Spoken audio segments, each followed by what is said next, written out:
Hello guys, welcome to Matthews. मेरा नाम अनान है और आज का जो हमारा टॉपिक है दैट इज एटमॉस्फेयर। ये हमारे प्रीवियस टॉपिक से ही कनेक्टेड है। प्रीवियसली हमने डिफाइन किया था, अर्थ के क्रस्ट के बारे में अंडरस्टैंड किया था।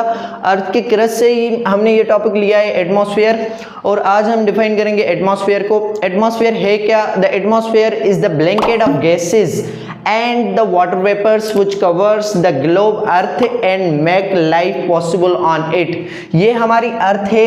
अर्थ के अराउंड एक ब्लैंकेट, एक चादर की तरह एटमॉस्फेयर फैला हुआ है और उसकी डिफरेंट लेयर से हम इस टर्म को, ब्लैंकेट ऑफ गैसेस को, एक और वर्ड देते हैं that is air. Simple common language में हम इसे एयर बोलते हैं। अब एयर क्या है? It is a mixture of gases.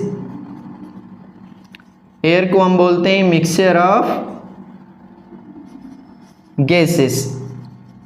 अब कौन कौन सी गैसेस आ गई जिसमें सबसे ज्यादा जो तादाद होती है परसेंटेज में होती है दैट इज नाइट्रोजन, जिसकी परसेंट होती है 78% इन अवर एयर। उसके बाद सेकंड नंबर पे हमारी आ जाती है ऑक्सीजन, जिसकी वजह से हमारी लाइफ पॉसिबल है, हम सरवाइव कर पा रहे हैं, सांस ले पा रहे हैं, विच इज़ अराउंड 21%। और थर्ड नंबर पे हमारी आती है आर्गन आ गई, जिसकी परसेंट होती है 0.98% in our air. Then carbon dioxide, जिसकी परसेंट होती है 0.04% in our air which is responsible for our greenhouse effect. इसके बारे में भी हम अंडरस्टैंड करेंगे। उसके साथ साथ अदर गैसेज हो गई, जैसे हमारे नियॉन हो गई, हीलियम हो गई, एक्सेट्रा।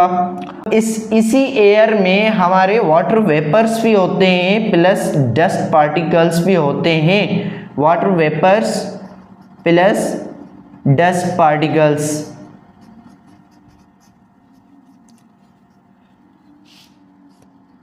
तो यहां से आप लोग अंडरस्टैंड करें, जो हमारी एयर है वही हमारा एटमॉस्फेयर है। एटमॉस्फेयर को इन सिंपल टर्म्स में हम क्या कहेंगे? The layer of air around the earth. The layer of air around the earth. Earth के अराउंड एक लेयर बनी हुई है, किसकी? एयर की लेयर बनी हुई है। एयर क्या है? मिक्सचर ऑफ गैसेज है, जिसके अंदर ये गैसेज आ गई और ये उनकी परसेंटेज है। अब चलते हैं एटमॉस्फेयर की डिफरेंट लेयर्स को अंडरस्टैंड करते हैं और उनकी कितनी लेंथ है हमारे अर्थ के सरफेस से लेकर। अब यहाँ पे सबसे पहली जो लेयर आ गई दैट इज ट्रोपोस्फेयर, जिसकी लेंथ है हमारे सरफेस से 20 किलोमीटर्स अबोव। उसके बाद सेकंड नंबर पे हमारी जो लेयर आती है दैट इज स्ट्रेटोस्फेयर। स्ट्रेटोस्फेयर की जो लेंथ है वो है 20 से 50 किलोमीटर्स तक। अब ट्रोपोस्फेयर, यहाँ तक हमारी लाइफ पॉसिबल है, जो जिंदा चीजें हैं वो यहाँ पर होती हैं, लाइफ यहाँ तक पॉसिबल है। उसके बाद यहाँ तक कि हमारे एयरक्राफ्ट, प्लेन्स जो होते हैं वो यहाँ तक ही हमारे उड़ते हैं, इसके अबो नहीं जाते हैं, क्योंकि वहाँ पे एटमॉस्फेयर प्रेशर का इफेक्ट होता है, जिसकी वजह से वो वहाँ अबो नहीं जाते। ठीक है। और यहाँ पे स्ट्रेटोस्फेयर में ओजोन लेयर है। ओजोन लेयर का फार्मूला क्या है? O3। अब ओजोन लेयर क्या करती है? जो हमारी सनलाइट होती है ना, वो सनलाइट के अंदर मल्टीपल अल्ट्रावायलेट रेजेस होते हैं जो हमारे लिए हार्मफुल होते हैं, लाइफ के लिए हार्मफुल होते हैं। तो ये क्या करती है ओजोन लेयर? उस सनलाइट को फिल्टर करती है।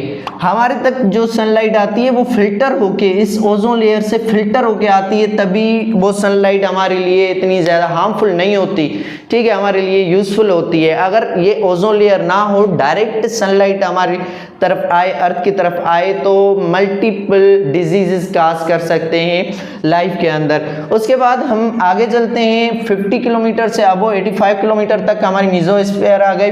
ठीक है, जहां पर मोस्टली मेट्रोइड्स होते हैं। ठीक है। देन हमारे 85 किलोमीटर से लेके 690 किलोमीटर तक का हमारा थर्मोस्फीयर, यहाँ पे हमारे सैटेलाइट्स जो होते हैं वो रिवॉल्व करते हैं। ठीक है। उसके बाद हमारा एक्सोस्फीयर स्टार्ट हो जाता है, जहाँ पे रॉकेट्स जाते हैं। रॉकेट्स जब एक्सोस्फीयर को क्रॉस करते हैं देन ही वो स्पेस में इजीली फ्लोट कर पाते हैं। ठीक है। तो ये जो मैंने लेयर्स बनाई है ना, ये जस्ट ऐसे नहीं है, ये अर्थ के राउंड है, ऐसे। ठीक है, ऐसे अर्थ के राउंड है ये लेयर्स।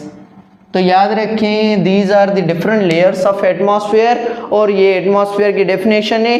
ये डेफिनेशन भी आप एटमॉस्फेयर की बता सकते हो, बिकॉज एटमॉस्फेयर इज एयर। ठीक है, तो एयर क्या है? मिक्सचर ऑफ गैसेस और उनकी percentage. Thank you for watching. और अगर आप लोगों ने अभी तक हमारा यूट्यूब चैनल सब्सक्राइब नहीं किया तो काइंडली इसे सब्सक्राइब कर लें।